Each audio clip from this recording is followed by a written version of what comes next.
I'd like to call to order the Planning Commission meeting. It is 4:30 on Thursday, July 31st, 2025. First order of business is the approval of the minutes from the May 29th, 2025 meeting. Are there any corrections or additions? Looking for a motion? I'll make a motion to approve the minutes. I'll second. I have a motion and a second. All in favor? Aye. Minutes have been approved. The next item is the simple lot division at 1300 Oak Street. City? Okay, the applicant in this case is Glenn Wake. The legal description, we simplified it a little bit and are just calling it part of Outlet 174 and 175. The property is located north of Oak Street and east of Raymond Drive. Deadline for a decision on this matter is September 22nd, 2025. The land use designation in the comprehensive plan is low-density residential. Surrounding land uses in the comprehensive plan, to the north is low-density residential, to the east is low-density residential. There is no industrial. That is a mistake. To the south is low and high-density residential, and to the west is low-density residential. The zoning designation for the property is AOS, Agricultural Open Space. The surrounding zoning is the north is AOS, to the east is RT2, AOS, and R1.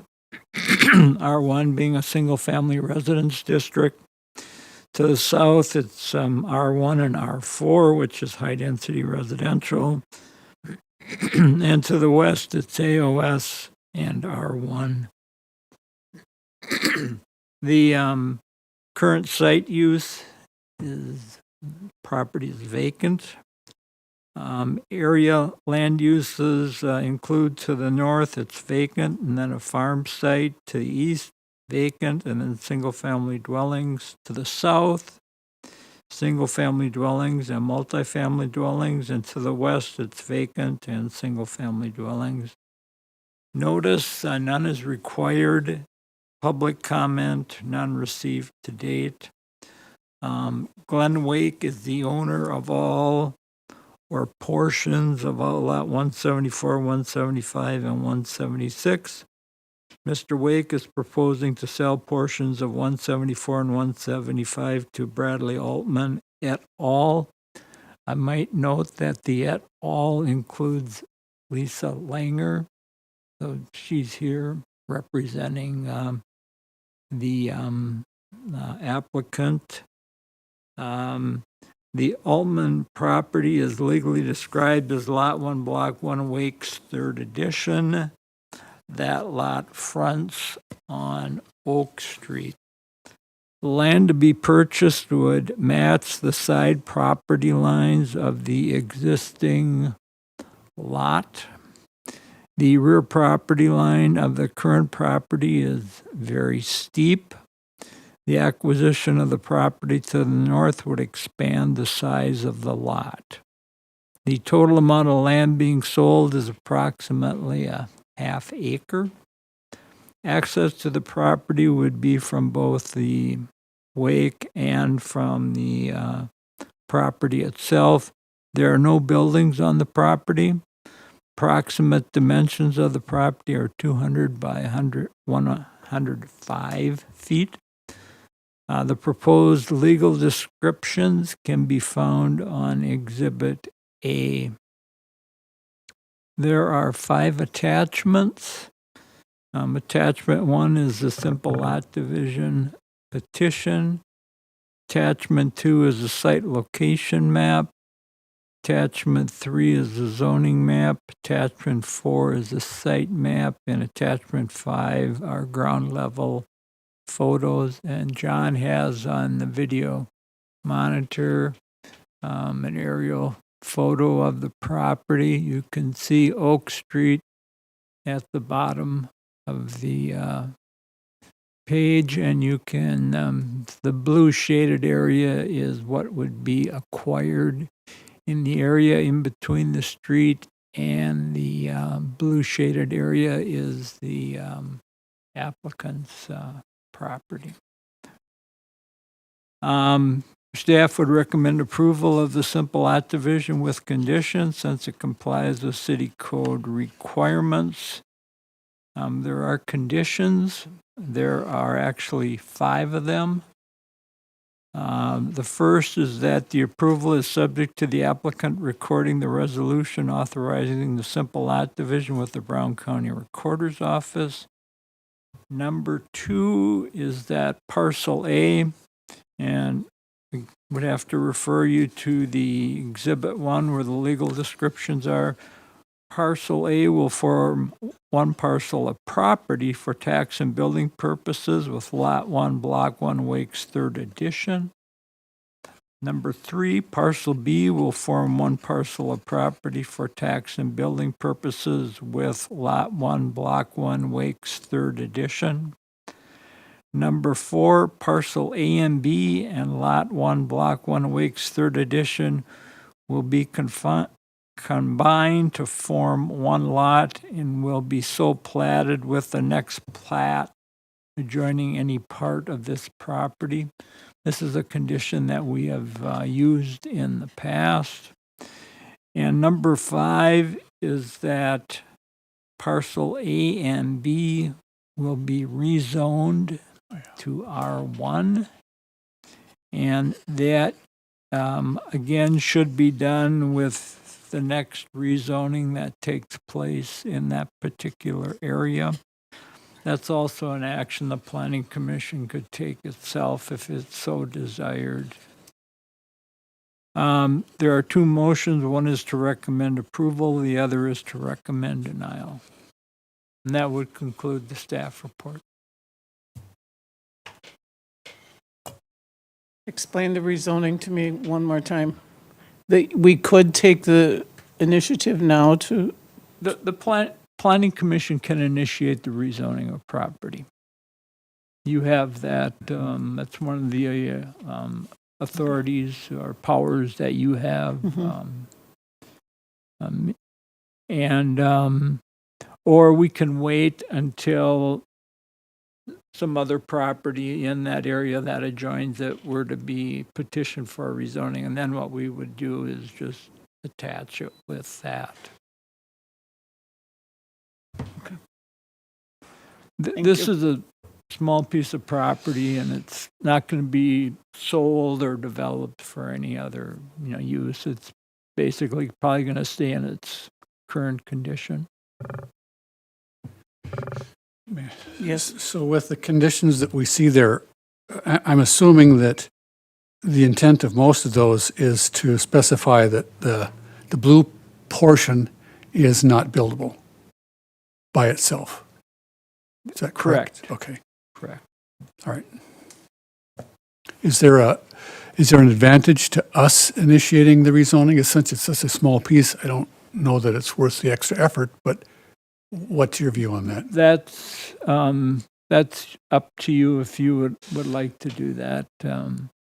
There's really no compelling reason at the Right. present time, since no action's going to take place. I guess I should let Ms. Langer, is that a correct?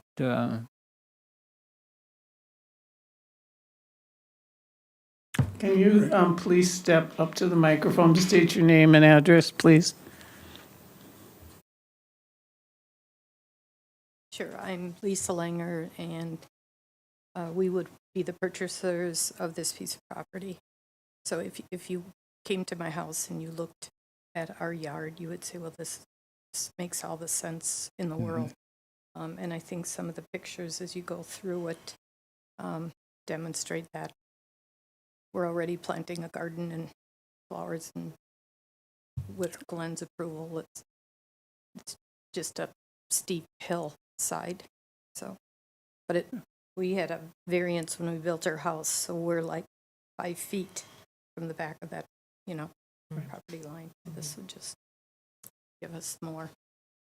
Giving you a view of a hill. It's lovely. Basically. It's lovely, though. Yeah. Thank you. Anyone have any other questions for her? I don't have any questions on it. I mean, it's pretty straightforward, it's just adding on to the property and it's in the same format. There's nothing, unusual about it, so.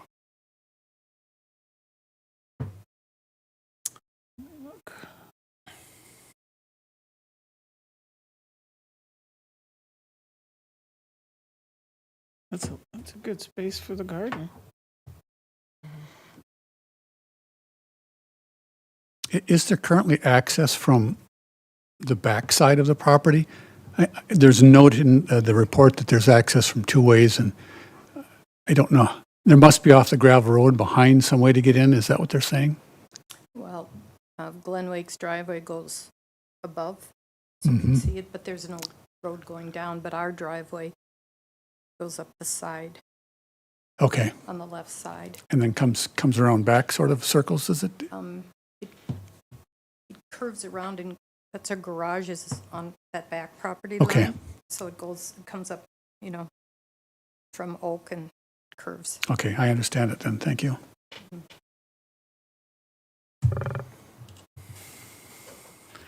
I think it's an unusual neighborhood, but the application is pretty straightforward. So if nobody objects, I'm going to move that we recommend approval with the 5 conditions that staff has outlined. Second. I have a motion and a second. Is there any further discussion? All in favor? Aye. Opposed? Motion carried. When does this appear before the council? Their next meeting is Next August Tuesday. 5th, Yeah. 5th? Thank you. 4:30. Next item on the agenda is city council decisions concerning planning commission matters in June. Okay, at the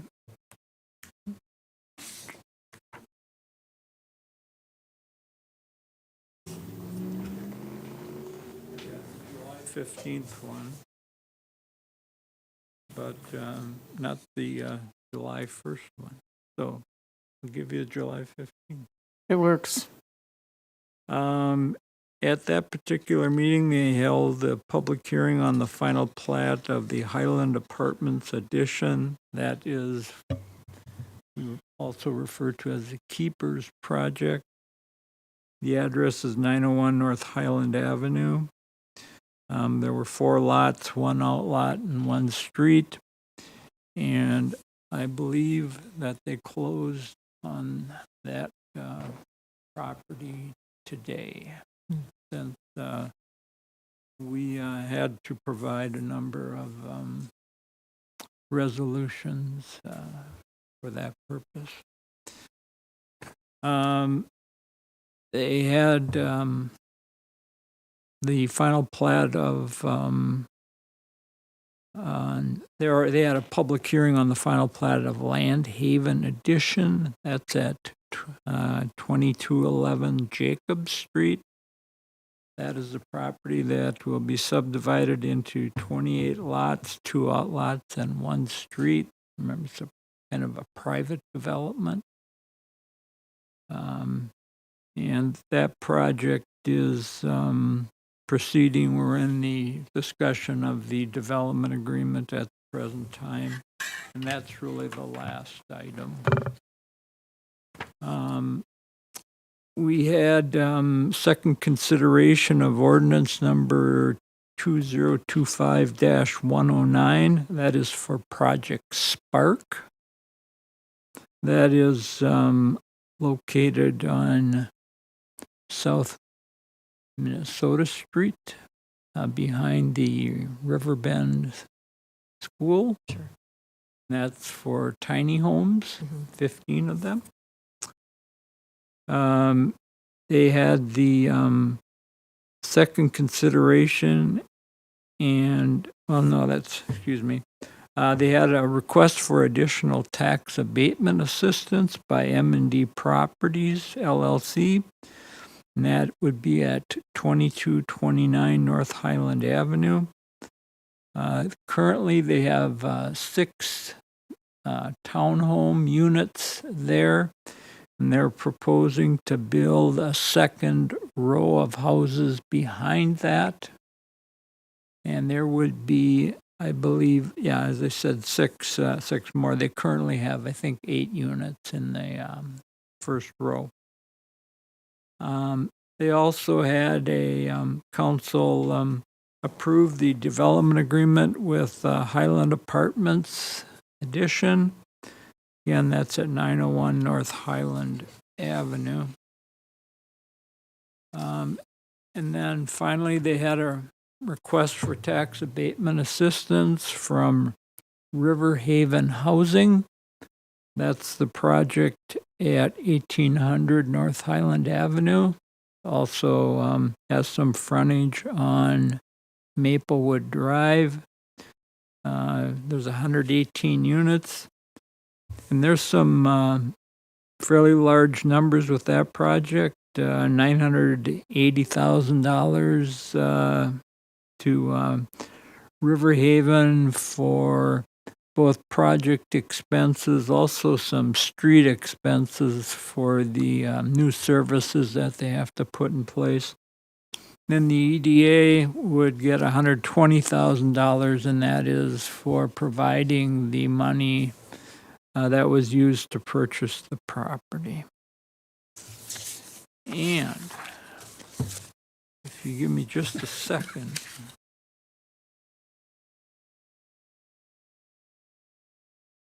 I cannot find it. That would conclude the report. Thank you.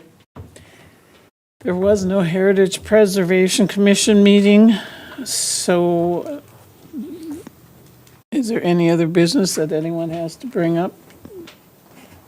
If not, this meeting stands adjourned. Thank you all very much.